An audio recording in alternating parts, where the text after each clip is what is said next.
Demak Bintara, Kesultanan Islam pertama di Jawa, yang berdiri pada tahun 1478 Masehi, setelah berhasil satu persatu menumbangkan penguasaan keturunan Majapahit. Kini mulai menancapkan kuku kekuasaannya di tanah Jawa. Sultan Syah Alam Akbar Jiem Boeng Ningrat pertama atau Raden Patah menjadi penguasa tunggal pewaris dinasti Majapahit. Raden Patah memiliki beberapa orang putra-putri, dan yang terkenal di antaranya adalah Pangeran Trenggana, kelak terkenal dengan gelar Sultan Trenggana, yang lahir dari putri Jipang bernama Raden Suryawijayata, kelak dikenal dengan gelar Pangeran Sekar Sedalepet, bunga yang gugur di tepi sungai. Ada juga seorang putri yang kelak dinikahkan dengan bangsawan Pasai yang tersohor, yaitu Fathahillah. Putri sulung Sultan Demak sendiri dinikahkan oleh Raden Yunus. Menantu sang sultan ini kelak terkenal dengan nama Adipati Yunus, dan juga terkenal dengan gelar Pangeran Seberang Lor, pangeran yang pernah menyeberang ke utara. Pada tahun 1486 Masehi, terdengar kabar bahwa Majapahit yang sudah menjadi wilayah Demak jatuh diserang oleh bangsawan Keling, Kediri, Dia, Manawijaya, Girindra Wardana. Dalam kerusuhan tersebut, Raja Majapahit Nyolai tewas setelah berhasil meredakan Majapahit dari kekuasaan Demak. Dia, Ranawijaya, Girindra Wardana mengeluarkan prasasti Jiu berisi tentang pengesahan anugerah kepada Sri Brahmaraja Ganggadahara berupa tanah Triloyakapuri. Pengesahan ini dilakukan bersama dengan upacara serdu untuk memperingati 12 tahun meninggalnya Batara Mokteng Danapura atau Baginda yang meninggal di Daha, ayahanda Girindra Wardana Dia Ranawijaya, setelah berhasil memerdekakan Majapahit dari Demak. Girindra Wardana juga mengambil gelar Sri Wilawatika Jenggala Kediri, yang artinya penguasa Majapahit, Jenggala dan Kediri. Kekuatan Demak masih terpecah-pecah waktu itu, sehingga kabar Majapahit meredakan diri sebelum bisa direspon dengan pengiriman pasukan untuk kembali memudahkannya. Saat kekuatan Demak mulai solid pada tahun 1511 Masehi, terdengar kabar Kesultanan Malaka berhasil dijebol pertahanannya oleh kerajaan Portugis. Malaka membendung serangan armada laut Portugis yang datang dari India. Di bawah pimpinan Alfonso de Alquerque, Malaka berhasil dihancurkan. Malaka jatuh. Penyerangan ini dipicu oleh sikap kesultanan Islam yang diskriminatif dalam hubungan perdagangan dengan bangsa Eropa yang mayoritas beragama Nasrani. Faktor lain yang menyebabkan bangsa Eropa berlomba-lomba ingin menguasai wilayah kaya rempah-rempah adalah jatuhnya kota Konstantinopel, ibu kota kerajaan Romawi Timur pada tahun 1453. Keterangan Kesultanan Turki Utsmani. Kerajaan Romawi Timur tunduk di bawah kekuasaan kaum Islam. Hal ini mengakibatkan tertutupnya perdagangan di Laut Tengah bagi bangsa Eropa. Kesultanan Turki mempersulit para pedagang Eropa beroperasi di wilayahnya, padahal bangsa Eropa memperlakukan pasokan rempah-rempah. Hal ini yang memicu munculnya semangat ekstrim bangsa Eropa yang dikenal dengan semangat Reconquista, yaitu semangat membalas dendam kepada kekuasaan Islam dimanapun berada. Politik konfrontasi dikedepankan oleh bangsa Eropa terhadap kesultanan Islam di seluruh dunia, dan Malaka kini menjadi sasarannya. Jatuhnya Malaka adalah suatu keberhasilan luar biasa bagi Portugis, karena Malaka adalah pusat perdagangan Islam di Asia Tenggara kala itu. Kabar kejatuhan Malaka membuat kesultanan Islam di Nusantara geger. Raden Patah, penguasa Kesultanan Islam Jawa, Demak Bintara tak kalah berang. Malaka adalah jalur utama perdagangan Nusantara. Jika Malaka dikuasai Portugis, maka pedagang-pedagang Islam akan kesulitan melakukan kegiatan perekonomian. Maka atas fatwa Dewa Wali Sanga, Sultan Syah Alam Kabarjim Bouwningrat pertama, penguasa Demak Bintara mengutus menantunya Raden Yunus memimpin armada laut Demak untuk menyerang Malaka. Pada tahun 1512, satu tahun setelah kejatuhan Malaka di tangan Portugis, beribu-ribu armada laut Demak berlayar menuju Malaka. Dengan persenjataan lengkap, Demak memproduksi kapal-kapal besar serta meriam yang dahsyat. Di Semarang di bawah koordinasi Kinsan, Raden Husein atau Adipati Pecatanda, adik tiri Sultan Demak Raden Patah. Damar Sangka. Hasil produksi kapal besar dan meriam tersebut dikerahkan untuk mendukung kekuatan pasukan Demak di Nusantara waktu itu. Tak ada galangan kapal sebagai tempat pembuatan kapal serta pabrik senjata api yang sangat besar seperti di Semarang. Penyerangan Demak sangat dinanti-nantikan oleh kesultanan-kesultanan Islam yang lain. Peperangan sekali lagi akan terjadi.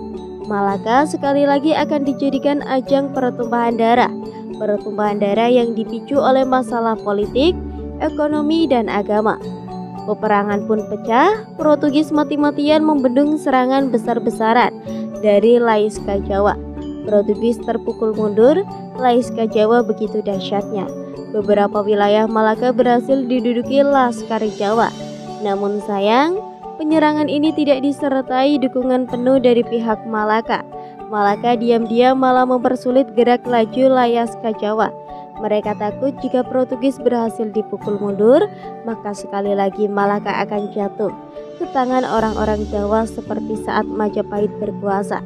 Suatu alasan yang klasik dan ironis. Dan pada akhirnya Portugis berhasil memukul mundur Laiska Demak Bintara dari Malaka. Kekalahan talak bagi Demak, sisa-sisa pasukan laut Demak akhirnya bertolak kembali ke Jawa. Untuk memenangkan peristiwa ini, maka Raden Yunus menantu Sultan Demak, pemimpin Laiska Demak yang menyerang Portugis di Malaka, mendapat gelar kehormatan Pangeran Seberang Lot, pangeran yang pernah menyeberang ke utara. Pada tahun 1517 Masehi, serta kegagalannya menyerang Malaka, Raden Patah memerintahkan Raden Yunus menyerang Majapahit untuk kedua kalinya. Majapahit yang kini di bawah pimpinan Dia Ranawijaya Girindrawardana harus kembali ditaklukkan di bawah pimpinan Sunan Kudus dan Raden Yunus atau Pangeran Seberang Lor. Pasukan Demak mengepung Majapahit. Peperangan kembali berkobar seperti peperangan saat Demak menyerang Majapahit yang beribu kota di Trawulan pada tahun 1478 Masehi, 8 tahun lalu. Perlawanan Girindrawardana berhasil dipatahkan, namun Sultan Demak tidak menjatuhkan hukuman kepada adik iparnya tersebut. Girindrawardana tetap diangkat sebagai Raja Majapahit dan statusnya kini sebagai Raja Bawahan. 1 tahun setelah penyerangan ke Majapahit, yaitu pada tahun 1518 Masehi, Raden Patah wafat. Raden Yunus lalu terpilih menggantikan mertuanya dengan gelar Sultan Syah Alam Akbar Jium Bouwningrat II. Begitu Raden Yunus memegang tepuk pemerintahan Demak, politik garis keras Islam semakin ekstrim dia terapkan. Hal ini terpicu oleh masuknya bangsa Eropa ke Nusantara. Namun efek balik dari diterapkannya politik oleh radikal ini membuat para bangsawan Majapahit yang masih berpegang pada kekayaan Siwa Buddha ikut terkenal imbasnya. 3 tahun kemudian, tepat pada tahun 1521 Masehi, Raden Yunus terbunuh oleh sisa-sisa Laskar Majapahit yang merasa semakin tersudutkan. Dalam berbagai cerita tradisional dikisahkan keris Kiai Naga Sasara menggigit punggung Raden Yunus hingga wafat. Dari sumber kronik Tionghoa Kelenteng Sampokong Semarang diceritakan Dipati Yunus kembali mengadakan penyerangan Malaka dan dia wafat karena menderita bengkak paru-paru. Sedangkan berita dari Portugis, Adipati Yunus wafat karena tertusuk keris Damar Sangka. Raden Yunus belum memiliki seorang putra. Hal ini mengakibatkan Dewan Wali Songo harus memujuk putra Sultan Demak pertama untuk memegang tampuk pemerintahan Demak. Pangeran Trenggana Sultan Demak ketiga. Dewan Wali Songo terpecah menjadi dua kubu menjelang pemilihan Sultan Demak pengganti Raden Yunus. Sebagian mengusulkan Raden Suryawiyata, putra Raden Pata dari istri yang berasal dari Jipang, sebagai pengganti, dan sebagian yang lain mengusulkan Pangeran Trenggana, putra Raden Pata dari istri yang lain sebagai penggantinya.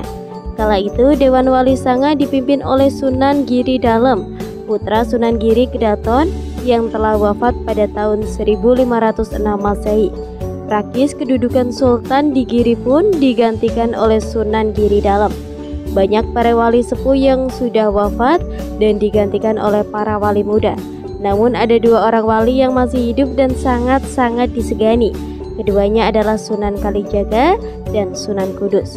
Sunan Kudus kini menjabat sebagai penasehat agung Kesultanan Demak.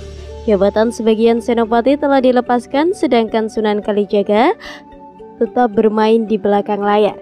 Beliau diam-diam menggembleng Trah Tarub, terutama Raden Getas Pandawa, putra Raden Bonda Kejawen. Selain itu beliau juga tengah menunggu Mas Karabet, putra Ki Ageng Pengging yang kini tinggal di Tingkir untuk beranjak dewasa. Dan Raden Getas Pandawa adalah guru dari Pangeran Trenggana. Prakis, Pangeran Trenggana adalah cucu murid Sunan Kalijaga, dan oleh karena itulah Pangeran Trenggana lebih pro ke Islam abangan. Di lain pihak, Raden Suryawiyata berguru dan bahkan dianggap sebagai murid emas oleh Sunan Kudus. Oleh karena itu pula Raden Suryawiyata lebih pro ke Islam putihan. Persaingan antara kubu putihan dan abang ini kembali meruncing setelah beberapa waktu lalu, di saat pemerintahan Raden Pata sempat mereda, dan persaingan semakin memanas setelah Raden Yunus wafat karena terbunuh. Atas bantuan Sunan Kalijaga yang berhasil melobi pimpinan Dewan Wali Sanga, Sunan Giri Dalem sukses mencalonkan Pangeran Trenggana sebagai Sultan ketiga Demak berhasil gemilang. Pangeran Trenggana berhasil menduduki tahta Demak Bintara menggantikan Raden Yunus dan berhak menyandang gelar Sultan Shah Alam Kabar Jiumbong Ningrat ketiga. Kubu Islam abangan berhasil memenangkan pertarungan politik. Hal ini terjadi pada tahun 1521 Masehi. Raden Suryawiyata menolak mengakui saudaranya sebagai seorang Sultan Demak. Segera setelah dilakukan Pangeran Trenggana sebagai Sultan, Raden Suryawiyata yang berkedudukan di Kadipaten Jipak Panolan, sekarang sekitar wilayah Blora, Jawa Tengah, segera mengadakan gerakan makar. Perlawanan bersenjata pun terjadi. Peperangan berkobar antara Demak dengan Jipang Panolan. Diam-diam Sunan Kudus berada di belakang gerakan ini. Jipang Panolan dan pesantren Kudus sebenarnya berhubungan erat. Bahkan beberapa santri Sunan Kudus diam-diam menyokong gerakan makar ini. Peperangan berlangsung alot. Jipang Penolanan sulit dilakukan. Namun pada akhirnya kemenangan berhasil diraih pihak Pangeran Prawata. Raden Suryawiyata berhasil dipukul mundur dan harus melarikan diri dari Jipang Panolan. Peperangan benar-benar berhenti manakala Raden Suryawiyata berhasil dibunuh di tempat persembunyiannya. Pangeran Prawata, putra sulung Pangeran Trenggana, dan Pangeran Hadiri, menantu Pangeran Trenggana, yang dinikahkan dengan Nimas Ratu Kalinyamat. Pangeran Hadiri berkuasa di daerah Kalinyamat dan bergelar Pangeran Kalinyamat atau Sunan Kalinyamat. Sekarang berada di daerah Jepara, Jawa Tengah. Berhasil menemukan persembunyiannya Raden Suryawiyata dan berhasil pula membunuh putra kedua Raden Patah tersebut. Ada kisah menarik sehubungan dengan terbunuhnya Raden Suryawiyata. Manakala pasukan Jipang Panolang terpukul mundur, Raden Suryawiyata berhasil melarikan diri dan bersembunyi di suatu tempat. Konon Raden Suryawiyata terkenal sangat sakti mandraguna. Tidak satupun senjata yang mampu melukainya, kecuali sebuah senjata pusaka yang dikenal dengan nama keris Kiai Brongot Setan Kober. Dan keris ini hanya dimiliki oleh Sunan Kudus dan tersimpan di pesantren Kudus.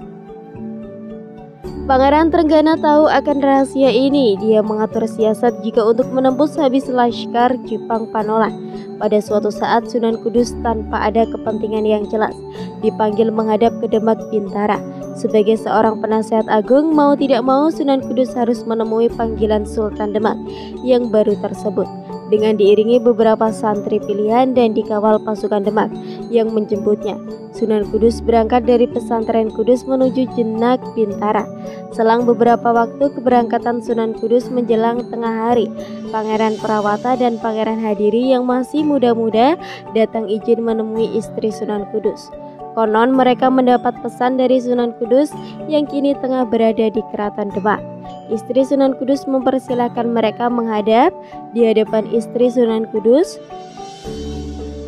Pangeran Prawata mengantarkan bahwa Sunan Kudus menyuruh mereka untuk mengambil keris Kiai Brongot Setan Kober. Sunan Kudus tengah memerlukannya sekarang, karena karuan saja istri Sunan Kudus mempercayainya. Dan tanpa menaruh rasa curiga sedikit pun, istri Sunan Kudus memberikan keris pusaka tersebut kepada Pangeran Prawata. Begitu keris Kiai Brongot Setan Kober sudah di tangan Pangeran Prawata dan Pangeran Hadiri mohon pamit. Manakala Sunan Kudus pulang dari keraton, betapa terkejutnya dia setelah mengetahui bahwa Kiai Brongot Setan Kober berhasil dibawa lari oleh Pangeran Prawata dan Pangeran Hadiri. Sunan Kudus marah besar. Seketika itu juga Sunan Kudus mengirimkan kurir untuk menyampaikan kabar tersebut, sekaligus mempertanyakan keberadaan Pangeran Prawata dan Pangeran Hadiri kepada Sultan Demak. Namun Sultan Demak memberikan jawaban melalui kulir pura bahwasanya dia tidak tahu menahu akan urusan tersebut. Sunan Kudus dalam dilema. Dua orang pangeran yang telah menipu istrinya adalah putra dan putri menantu Sultan Demak. Sunan Kudus tidak berani terang-terangan dan ceroboh mengambil tindakan. Walau dia telah sadar dia telah ditipu mentah-mentah dan Sultan Demak pasti berada di belakang semua kejadian ini. Secara diam-diam Sunan Kudus memerintahkan murid-murid pilihannya untuk melacak keberadaan Pangeran Prawata dan Pangeran Hadiri. Dan di pihak Sultan Demak, keberadaan kedua pangeran ini sengaja disembunyikan, walaupun secara diam-diam pula. Pelacakan oleh murid-murid Sunan Kudus tidak membawa hasil. Keberadaan Pangeran Prawata dan Pangeran Hadiri baik raib di telan bumi. Baru beberapa bulan kemudian terdengar kabar Raden Suryawiyata telah terbunuh di suatu tempat di pinggir sebuah sungai dengan keris Kiai Brongot Setan Kober masih mencapai di belikatnya. Raden Suryawiyata lantas dikenal dengan gelar Pangeran Sekar Sedang Lopen, Pangeran Bunga yang meninggal di sungai. Sunan Kudus benar-benar merasa kecolongan, tapi posisinya saat ini benar-benar terjepit semenjak Pangeran Trenggana menduduki tahta. Dia tidak bisa berbuat apa-apa secara terang-terangan. Yang berhasil membunuh Raden Suryawiyata tak lain memang Pangeran Prawata. Setelah berhasil membawa lari Kiai Brongot Setan Kober, Pangeran Prawata diutus memimpin pasukan khusus yang melacak tempat persembunyian Raden Suryawijaya. Beberapa bulan kemudian tempat persembunyiannya Pangeran Demak itu diketemukan. Raden Suryawiyata hanya diikuti oleh beberapa pasukan Jipang yang tak seberapa, dan beberapa pasukan ini biasa dilumpuhkan dengan mudah oleh pasukan khusus Demak. Praktis Raden Suryawiyata kini benar-benar tanpa pengawal, dan kehadiran pasukan khusus Demak ini juga benar-benar tidak disadari oleh Raden Suryawiyata. Kala itu dia tengah melakukan sembahyang zuhur tepat di pinggiran sungai berbatu. Pangeran Prawata dan Pangeran Hadiri mengendap-endap mendekati Raden Suryawiyata yang tengah bersembahyang. Suara derasnya aliran sungai benar-benar membantu menyamarkan gerakan kedua pangeran, sehingga tidak didengar oleh Raden Suryawiyata. Dan begitu sudah sedemikian dekat, Pangeran Prawata menghunus keris Kiai Brongot Setan Kober dan segera menikam belikat Raden Suryawiyata dari belakang. Tepat waktu itu Raden Suryawiyata tengah dalam posisi duduk. Raden Suryawiyata menjerit kesakitan. Tubuhnya roboh ke samping, darah menyumburat dari belakang dan sebuah keris tercantap di sana. Mata Raden Suryawiyata menyelang mencari siapa yang telah berani menikamnya, dan mata Raden Suryawiyata terlambat pada Pangeran Prawata dan Pangeran Hadiri. Dengan menggeram marah, Raden Suryawiyata berkata, "Prawata, apa sirah bidong? ana wong sembayang sinduk wangking, yang artinya, Prawata, apa kamu buta? Ada orang sembayang ditusuk senjata. Namun sesaat kemudian Raden Suryawiyata tersungkur dan menghembuskan nafas terakhir dengan darah menggenangi batu tempat dia bersembayang. Dan bersamaan dengan itu, anehnya mendadak pedang mata Pangeran Prawata menjadi kabur dan lama-lama dunia berubah menjadi gelap gulita. Pangeran Prawata benar-benar menjadi buta mendadak. Pangeran Prawata panik dengan dibantu Pangeran Haidirik. Pangeran Prawata dituntun kembali ke tempat pasukan Demak berada dan segera memerintahkan secepatnya meninggalkan tempat tersebut. Pangeran Prawata dan Pangeran Hadiri pun bahwasanya Kiai Brongot Setan Kober masih menancap di belikat mayat Raden Suryawiyata karena kepanikan akibat kebutaan yang mendadak. Kedua pangeran ini telah berbuat ceroboh. Ada beberapa pasukan Jipang Panola yang ternyata masih hidup dan bersembunyi. Mereka melihat langsung kejadian tersebut. Secepatnya mereka membagi tugas, sebagian menuju pesantren Kudus untuk melaporkan kejadian tersebut kepada Sunan Kudus dan sebagian merawat jenazah Raden Suryawiyata. Beberapa hari kemudian Sunan Kudus diiringi beberapa santrinya datang ke tempat tersebut. Didapatinya Raden Suryawiyata telah dikebumikan di sana. Sampai sekarang saya belum mendapat informasi di mana lokasi ini berada. Keris Kiai Brongot Setan Kober diserahkan kepada Sunan Kudus oleh salah seseorang pasukan Jipang yang menjadi saksi kejadian itu. Diam-diam Sunan Kudus menyimpan bedendam tersendiri. Raden Suryawiyata meninggalkan seorang anak laki-laki yang masih kecil di Kadipaten Jipang Panolan. Anak laki-laki putra satu-satunya Raden Suryawiyata ini diambil anak angkat oleh Sunan Kudus. Kelak anak ini dikenal dengan nama Arya Penangasan. Pangeran Trenggana setelah menduduki tampuk pemerintahan Demak, Bintara lantas dikenal dengan gelar Sultan Trenggana. Dia memiliki beberapa orang putra-putri pula.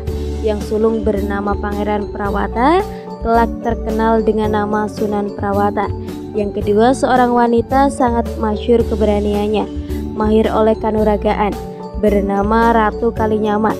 Ratu Kalinyamat lantas dinikahkan dengan seorang pangeran pelarian dari Pasai bernama Raden Thoyib. Raden Thoyib adalah salah seorang putra Mukhayat Shah yang kelak mendirikan Kesultanan Aceh pada tahun 1530 Masehi dan menjabat sebagai Sultan Aceh pertama. Karena perselisihan dengan ayahnya, Raden Thoyib meninggalkan Pasai menuju Champa. Di Champa dia mengabdi di kerajaan Champa dan berkenalan dengan patih kerajaan Champa Ciwei Howai. Karena perselisihan dengan Raja Champa pula, Raden Thoyib meninggalkan Champa dan berlayar ke Jawa. Ciwei Hewei ikut serta di Jawa. Raden Thoyib diterima mengabdi di Demak Bintara. Bahkan Raden Thoyib akhirnya dinikahkan dengan Ratu Kalinyamat. Raden Thoyib lantas mendapat nama baru, Pangeran Hadiri. Kata Hadiri berasal dari bahasa Arab yang berarti datang.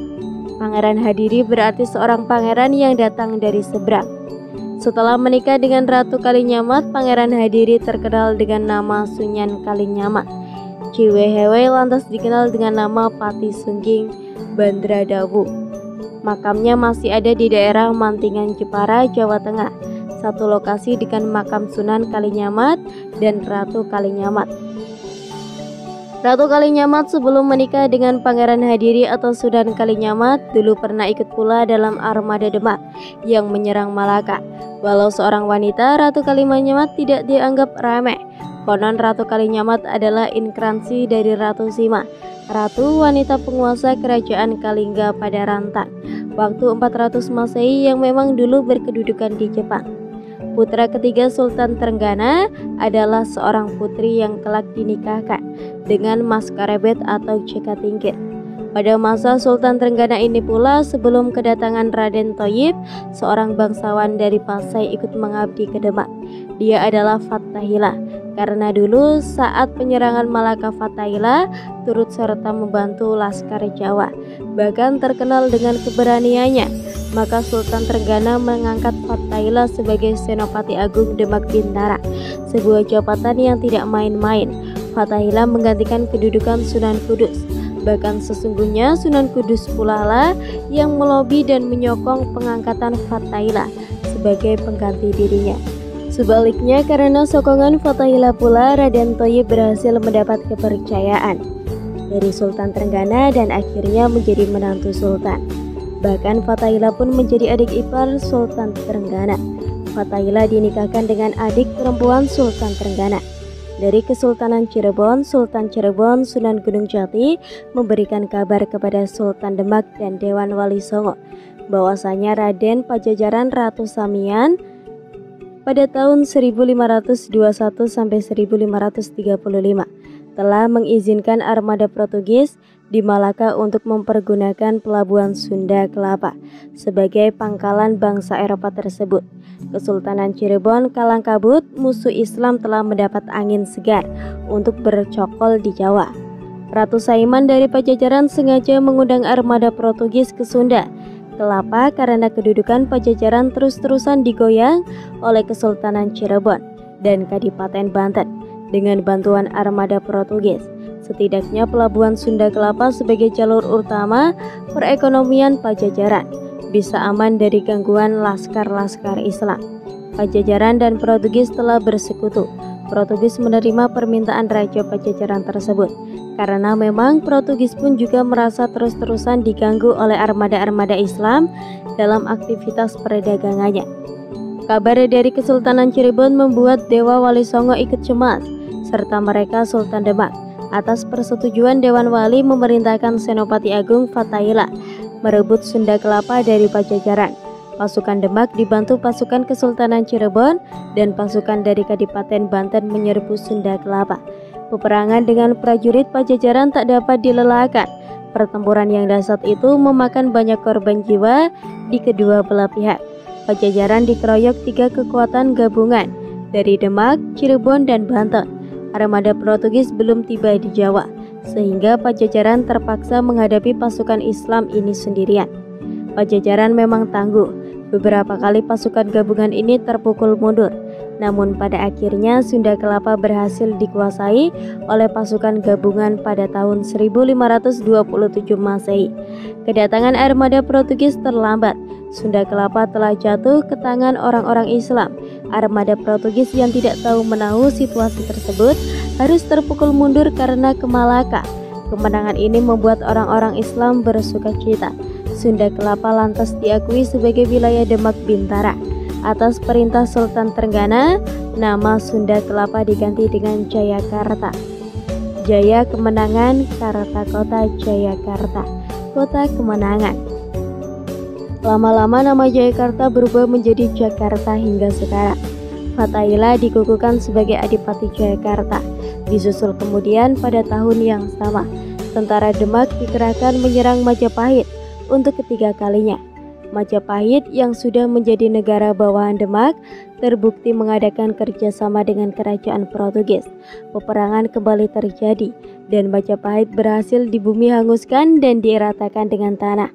Majapahit pada tahun 1527 Masehi benar-benar hancur dan lenyap dari muka bumi. Dia Ranawijaya Gerindewardana gugur di medan peperangan.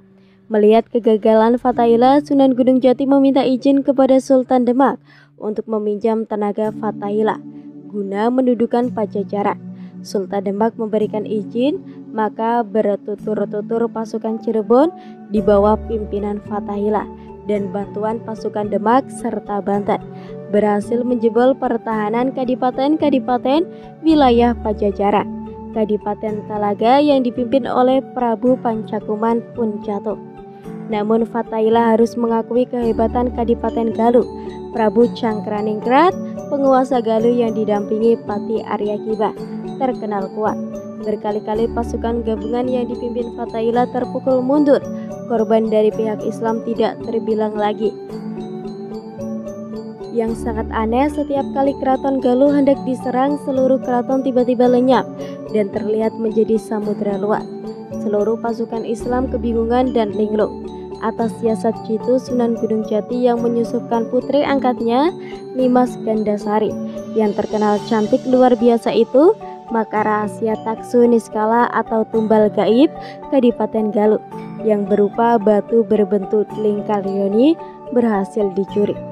Prabu Cakraningrat tidak menyadari bahwa Nimas Gandasari berhasil dari Kesultanan Cirebon. Kecantikan Nimas Gandasari memikat hati Prabu Cakraningrat. Setelah beberapa lama, Nimas Gandasari mengabdi sebagai istri selir Raja Galuh. Pada akhirnya dia berhasil mengorek keterangan di mana ditempatkan Taksu Nikala sebagai tumbal Kadipaten Galuh berada. Begitu berhasil mengorek keterangan dan dari bibir Raja Galuh sendiri, Nimas Gandasari diam-diam mengambil Taksu Niskala tersebut dan membawa lari.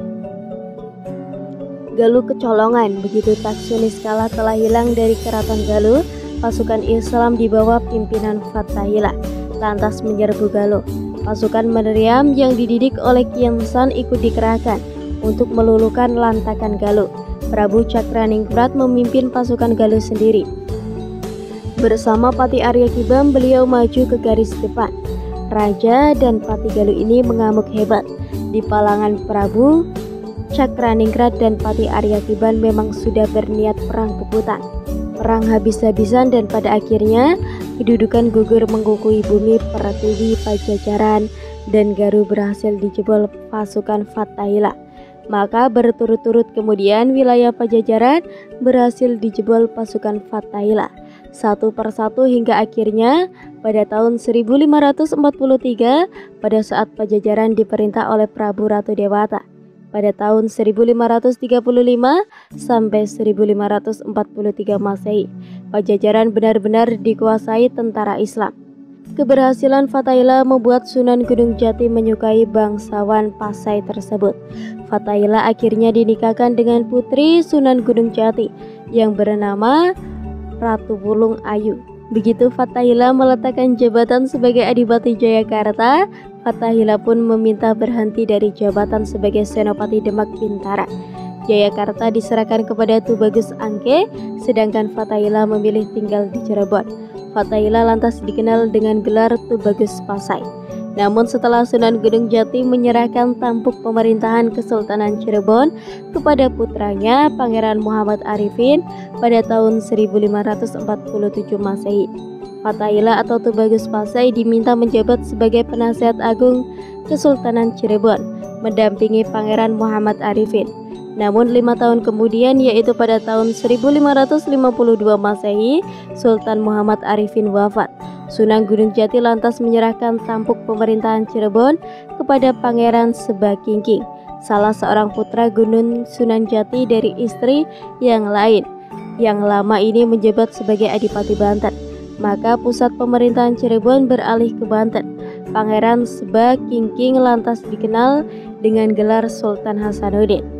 Pada tahun 1552 sampai 1570 Masehi, di Cirebon sendiri tampuk pemerintahan dipegang oleh Arya Kemuning, menantu Fathahillah. Arya Kemuning hanya berkedudukan sebagai adipati, maka dia dikenal dengan gelar Adipati Cirebon pertama.